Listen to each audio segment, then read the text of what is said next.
enterrado bajo la enorme pila de archivos. Casos sin resolver cuyas respuestas parecían tan lejanas que nunca creímos volver a escucharlos. Número 10. Maximiliano Baumgartner, conocido como Max, acompañó a Andrés Leitner a la casa de un amigo en Linz, Austria, para jugar cartas con otras dos personas. La noche del 12 de septiembre de 2015 llegó la hora de despedirse y dieron las 11 p.m. Nadie sabía que sería la última vez que verían o escucharían de los dos amigos. Algunas fuentes dicen que intentaron contactar a un amigo y a una compañía de taxis, pero no lo lograron. No se sabe qué hizo la pareja después, pero una cámara de tráfico dio la siguiente pista poco antes de las 2:30 a.m., cuando el Citroën BX plateado de Max apareció en una rotonda en Bad Leonfelden, a pocos kilómetros del departamento que visitaban. En ese momento, nadie sabía quién manejaba el auto ni si alguno de los desaparecidos estaba dentro. Meses después, la policía seguía sin respuestas. Un testigo llamó inesperadamente para dar una pista, asegurando haber visto el auto la noche de la desaparición cerca de la frontera en la República Checa. Aunque se revisaron las zonas de los últimos avistamientos, no se halló ninguna pista sobre Max y Andrés. La policía descubrió que solo uno de los amigos tenía celular. Andrés lo dejó en el departamento, pero Max sí llevó el suyo. Él era inalcanzable e imposible de rastrear. Luego, el caso se enfrió, dejando a la comunidad de luto, mientras descartaban teorías sobre lo que ocurrió esa noche fatídica. Durante la próxima década, las preguntas quedarían sin respuesta y el destino de los amigos sería desconocido. Luego, en 2025, un detalle que nadie habría esperado jamás salió a la luz desde las profundidades olvidadas de los casos sin resolver. A mediados de octubre, el ejército hacía ejercicios de buceo. El embalse tenía niveles de agua bajos y cuando los soldados se sumergieron, algo que normalmente no notarían se hizo evidente. Era un Citroën BX plateado con matrícula que rompió la tensión superficial. Los soldados llamaron a la policía y sacaron el auto del agua. Descubrieron que el vehículo era el ataúd inesperado de dos personas. El auto coincidía con el Citroën desaparecido de Max. Pasaron 1 o 2 meses antes de que los forenses confirmaran que las víctimas eran Max y Andreas. Por motivos aún investigados, los hombres acabaron en el embalse, área ya revisada en 2015. Nadie sabe realmente qué les pasó. El 12 de agosto de 1982, un hombre fue visto caminando hacia el oeste por Western Reserve Road, una vía muy transitada. En Youngstown, Boardman, Ohio, nadie sabía quién era el hombre ni su destino, solo sabían que nunca llegaría.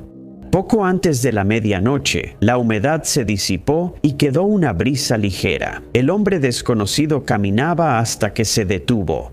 Simplemente apareció de la nada, pudo haber dicho la conductora mientras se quedó en el lugar después de chocar con el viajero. Pero la culpa la venció y después se entregó, guiando a las autoridades al cuerpo de un hombre desconocido. Una breve revisión de sus pertenencias no llevó a ningún marcador identificable significativo. No llevaba consigo ninguna identificación ni licencia de conducir. La única característica distintiva de esta víctima de atropellamiento fue un tatuaje notable. A pesar de la marca permanente y de un desesperado llamado de información a través de la prensa local, el caso de John Doe de Western Reserve Road finalmente se enfriaría. Una carpeta amarilla con información de la autopsia e imágenes del fallecido fue arrojada sobre la colección polvorienta. La oficina del sheriff del condado de Mahoning recolectó ADN y otras muestras, esperando que la tecnología futura permitiera identificar ese rostro. Conservar ese ADN fue positivo porque décadas después, el proyecto ADN DOE intentó resolver casos antes considerados irresolubles, aunque inicialmente no tuvo éxito. La oficina del sheriff del condado de Mahoning y sus casos sin resolver siguen en la lista. Llevaron el caso del Western Reserve John Doe al proyecto DNA Doe, donde el genealogista principal trabaja de forma pro bono. El proyecto Porchlight, una organización sin fines de lucro, también se sumaría al caso con la esperanza de identificar a la víctima del atropello y fuga. El proyecto Porchlight, dedicado a resolver casos en Ohio, financiaría el laboratorio y la base de datos para este caso. El ADN, que estuvo guardado en la sala de almacenamiento durante 4 décadas, fue subido a la base de datos GEDmatch. Al hacerlo, hallamos varias coincidencias, pero ninguna era John Doe, solo parientes lejanos. Se confirmó que John Doe tenía ascendencia europea reciente de Irlanda. Al subir el mismo ADN a Family Tree DNA, el proyecto halló una coincidencia aún más cercana. Una mujer compartía casi el 2% de su ADN con la víctima no identificada. Una coincidencia provocó un efecto dominó y una conclusión inesperada. Expertos identificaron a un hombre nacido en Irlanda en 1836, antepasado de la Western Reserve Road, Juan Doe. Luego crearon un árbol genealógico de sus descendientes y hallaron que algunos se mudaron a Massachusetts. El árbol siguió creciendo y surgió un nuevo nombre en la historia. Carlos José Neunemann III nació en Walton, Massachusetts, en 1941 y creció en Boston. Más tarde se levantaría, dejaría el área y se establecería en Los Ángeles. Se podía encontrar mucha evidencia de su vida en esta área durante la década de 1960, pero después desapareció abruptamente del radar. El equipo de DNA Doe no halló pruebas claras de si Charles estaba muerto o seguía vivo. El árbol genealógico casi completo les permitiría ubicar familiares que aportarían información a la agencia. La oficina del sheriff del condado de Mahoning contactó a la sobrina de Charles. Ella contó que tras mudarse a Massachusetts, su madre, hermana de Charles, perdió contacto con él y trató buscarlo varias veces sin éxito, incluso en línea. La esperanzada hermana falleció en 2020 sin saber nunca qué le pasó a su hermano.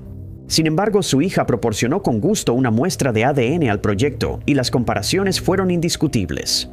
El John Doe de hace 40 años era Charles Joseph Neunemann III. Número 8. En 2017, Rubén Moreno tenía 41 años y vivía en Claremont, California, con sus hermanos Rudy y Charlie.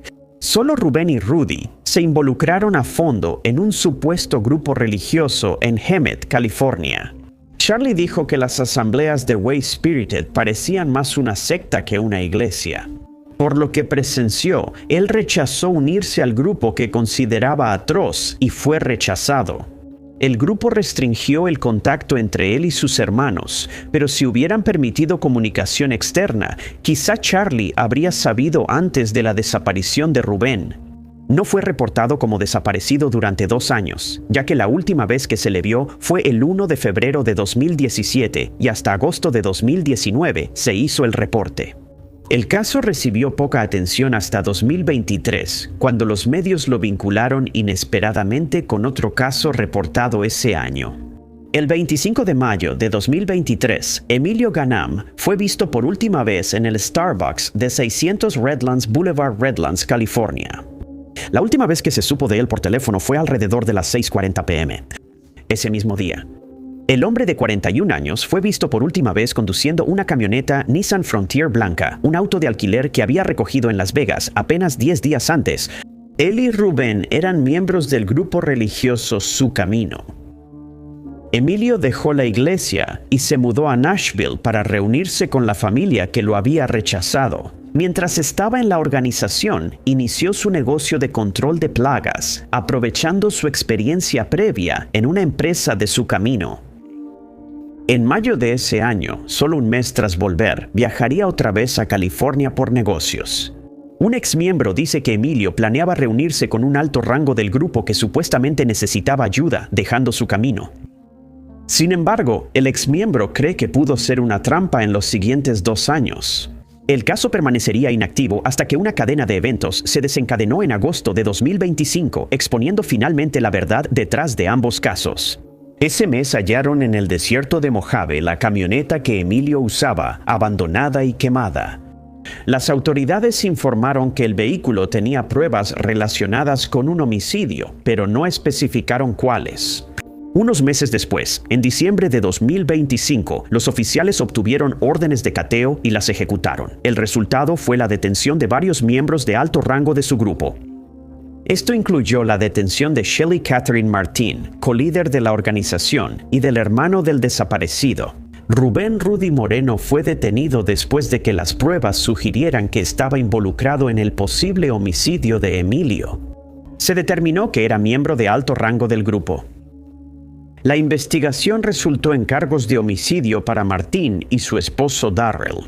Aún se siguen realizando más arrestos en ambos casos y en varios otros casos similares sin resolver y homicidios no resueltos.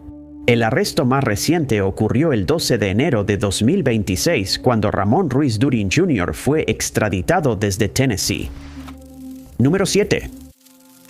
El 17 de agosto de 2016, la policía de Charlotte-Mecklenburg acudió a una zona boscosa en el condado de Cabarrus, Charlotte, Carolina del Norte, tras reportes de un posible cuerpo. Allí hallaron a Truc Quan Sandy Leley, de 23 años, muerta por una herida de bala en la cabeza.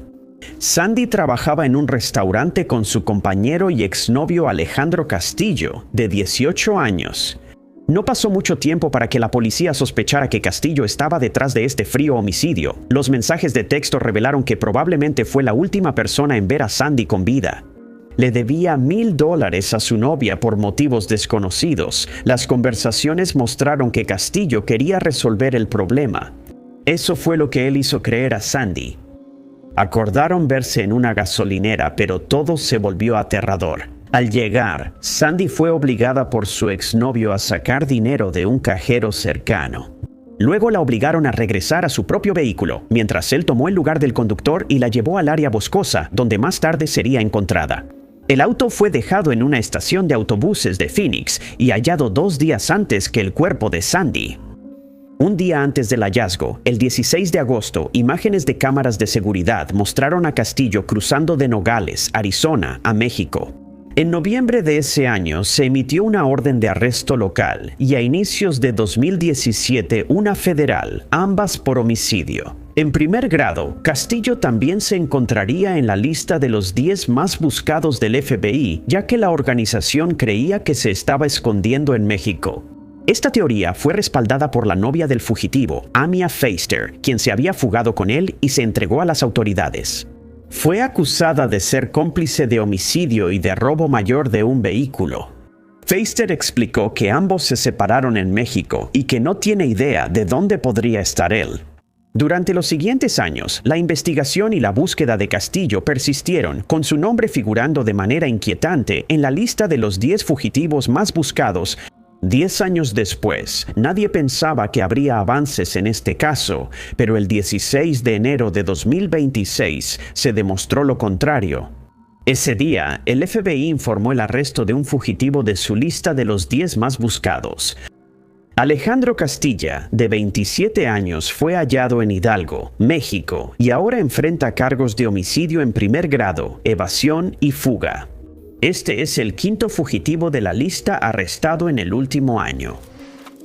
Número 6. Era un día común en Lumberton Robson, Carolina del Norte, cuando una mañana brillante se volvió una tarde oscura. El 2 de junio de 1978, a una milla de la Interestatal 95, un agricultor local trabajaba en su campo, como casi todos los días. Frecuentemente encontraba baratijas, objetos perdidos, partes de vehículos y restos de aves o roedores. Jamás pensó que su prado dorado sería el último descanso de un desconocido. Al salir entre los tallos al borde del campo, el granjero vio una escena espantosa. Ante él yacía un cuerpo muy descompuesto y momificado, abandonado en esta zona oculta, fuera de la vista. Las autoridades llegaron al lugar de inmediato y determinaron que la desconocida de Lumberton había encontrado su trágico final, aproximadamente entre 2 y 4 semanas antes. Ella yacía en el campo, al descubierto, mientras los forenses y las autoridades documentaban la escena. De 15 a 22 años, 1.55 a 1.60 metros de altura y peso, de 43 a 54 kilogramos. Anotaron que su cabello era de longitud media, castaño claro con un tono rojizo, color de ojos desconocido. y de ahí los restos fueron transportados a un laboratorio, donde los examinadores continuaron su trabajo, pero la autopsia no pudo determinar cómo falleció la joven. Los examinadores no vieron signos de trauma, aunque la forma en que murió y fue desechada es sospechosa. Aunque tenían información física de la desconocida de Lumberton, los expertos no lograron identificarla, ni saber su origen o qué le pasó. En los años siguientes, las autoridades descartaron muchos nombres hasta enero de este año. Brenda Sue Davidson, una chica que desapareció en 1974 en Woodbridge, Virginia, también fue descartada como posibilidad. Después, se descartó a Mary Frances Gregory, desaparecida en 1978 a los 19 años, pues fue encontrada. Al final, no coincidía con la descripción de la Jane Doe. Los investigadores se quedaron con más preguntas que respuestas. Y aunque han avanzado un poco en devolver este cuerpo a la familia a la que pertenece, la identidad de la víctima sigue siendo desconocida. Número 5. La policía del río Gila en Zacatón, Arizona, no pudo decirlo. Se sorprendieron al recibir una pista de alguien que dijo haber hallado un cuerpo al caminar. Sin embargo, lo sorprendente es cuánto tiempo pasará antes de obtener información que lleve a un avance. En febrero de 2024, los investigadores del departamento llegaron al caluroso desierto y fueron llevados a un lugar perturbador junto a un canal de riego. Ahí observaron restos óseos parciales de un hombre desconocido, destacando un cráneo dominante e intacto. Estimaron que el individuo debía tener entre 18 y 70 años, lo que generaba un grupo bastante amplio de posibles víctimas. Por el avanzado estado de descomposición se determinó que estuvo aquí de 3 a 5 años antes de ser hallado. Sin embargo, esto no redujo las posibles víctimas. Los investigadores revisaron desapariciones de todos los grupos, menos niños menores de 18 años. La lista de hombres desaparecidos entre 3 y 5 años era larga. Las personas desaparecidas siguen aumentando y este hombre desconocido solo suma a las estadísticas. Investigadores de la vía y la oficina del médico forense del condado de Pinell colaboraron para enviar la mayor cantidad de evidencia posible a Outram. Se determinaron, recolectaron y enviaron muchos marcadores en diciembre de 2024. El análisis de los residuos de tejido cerebral del desconocido de Zacatón County reveló rastros de narcóticos, específicamente de la categoría de anfetaminas. No se pudo determinar la causa de muerte, por lo que las autoridades dependieron de la identificación para intentar reconstruir su historia. Había muchas esperanzas de que el hombre que sufrió un destino desconocido fuera identificado rápidamente, dando así cierre a su familia, pero esto no fue lo que sucedió. El ADN comparado consigo mismo no arrojó resultados. El caso permaneció inquietantemente abierto mientras los investigadores luchaban por encontrar alguna coincidencia con casos de personas desaparecidas. El 12 de enero de 2026, los genealogistas genéticos intentaron analizar otra vez el ADN. Esta vez también investigaban una desaparición ocurrida en 2020. Se trató de la desaparición de Glenn Thomas Tate Jr., de 35 años. El apache de White Mountain, afiliado a la comunidad de Gila River, buscaba tratamiento médico en la reserva ese año, mientras deambulaba por el sur de Phoenix en busca de ayuda. Glenn desapareció y fue visto por última vez el 22 de julio. Se reportó su desaparición y se abrió un caso. Ahí los esfuerzos se detuvieron y luego lo vincularon con un caso sin resolver. Eso inició en 2024 y avanzó hasta 2 años después. El caso de Zacatón John Doe resultó ser Glenn Thomas Tate Jr., confirmado por ADN en enero. Para entonces, el hombre de 35 años llevaba 6 años desaparecido. El cráneo fue hallado a 3 millas del Hospital Memorial Jujucam, que nunca reportó ver a alguien con la descripción del desaparecido. Solo se puede especular sobre los extraños sucesos que le costaron la vida a este hombre número 4. Fue en abril de 2018 cuando la oficina del sheriff del condado Bastardo fue llamada a una escena angustiante en el bloque 300 de Old San Antonio Road. Un automovilista vio algo inusual y perturbador al pasar, un cuerpo al costado del camino. De inmediato, contactó a la policía, quienes identificaron de inmediato a la persona fallecida. El cuerpo era de Alba Ávilas. Alba fue vista por última vez saliendo del Club Caribe en Felter Lane la noche anterior, según los investigadores. Esa noche, un desconocido se le acercó y usó un objeto para asfixiarla. Además de la identificación confirmada y la causa de muerte, no se obtuvo más información sobre el asesinato de Alba y su caso siguió sin resolverse por años. El 21 de junio de 2024, oficiales del Departamento de Policía de Austin acudieron a un reporte de otra persona fallecida en una casa abandonada en la cuadra 2600 de Metcalf Road. Hallaron restos de una mujer desconocida. Al llegar, los oficiales entraron en la casa en ruinas y encontraron el cuerpo de Alisa Ann Rivera, de 34 años. Se descubrió que Alisa había tenido un destino similar al de Alba y fue encontrada a solo 3 millas de donde se había hallado a la primera víctima. Las autoridades aún no lo sabían, pero este hallazgo vincularía ambos crímenes e insinuaba que un homicida atacaba a las mujeres en San Antonio. Se recolectó ADN en ambas escenas y la evidencia de Alba se guardó aparte para identificar al sospechoso. Sin embargo, en lugar de vincular el ADN a un sospechoso, la policía encontró algo inquietante. La evidencia recolectada en ambas escenas del crimen coincidió a mediados de 2024. Las autoridades confirmaron la relación entre ambos homicidios y que probablemente eran obra de un asesino serial. El caso se enfrió y los archivos quedaron inactivos por un año más. La policía de Austin ahora ha publicado imágenes de CCTV de un posible sospechoso que se cree es el autor de ambos homicidios. El individuo aparece caminando por la calle, entrando y saliendo del cuadro, y también junto a Alisa, quien fallecería pronto. A pesar de las nuevas imágenes y un nuevo llamado para obtener información, el sospechoso sigue sin ser identificado. Número 3. 2 casos famosos, el asesino del Zodiaco y la Dalia Negra, siguen sin resolverse desde hace mucho. El Zodiaco, famoso por homicidios y cartas codificadas, aún no ha sido identificado. Un asesino serial no identificado asesinó y desmembró a Elizabeth Short, conocida después como la Dalia Negra. En 2025, el criptógrafo aficionado Alex Baber propuso una conexión inesperada utilizando inteligencia artificial. Baber afirma haber descifrado el Z13 del Zodiaco. Este es el cifrado Mi nombre es, y supuestamente el nombre del Zodiaco es Marvin Merrill. Merrill, quien luego se llamó Marvin Margolis y murió en 1993, tenía 13 letras en su nombre. Margolis fue interrogado por la policía en julio de 1947 por la muerte de Elizabeth Short. Al principio mintió, pero luego aceptó que vivió con Short antes del asesinato.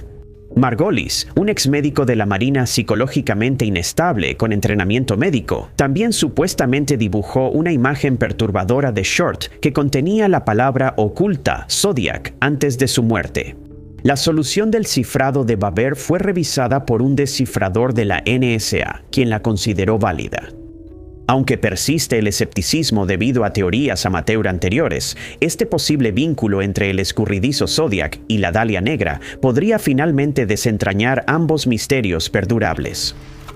Número 2. Lori Ann Powell estaba viviendo en Huecameco cuando desapareció misteriosamente una fatídica noche del 8 de marzo de 1988. La última vez que la vieron fue caminando a medianoche por la Ruta 614 Hickory Fork Road, a media milla de la Ruta 17 y Haynes Mill Pond. Lori se graduó de la preparatoria un año antes y trabajaba en una tienda de videos de su mamá en Edge Hill Shopping Center y Gloucester Courthouse. La desaparición de Lori fue considerada extraña y no mostró señales típicas de fuga que suelen notar los oficiales. Sin pruebas claras sobre su paradero, las autoridades iniciaron una búsqueda exhaustiva.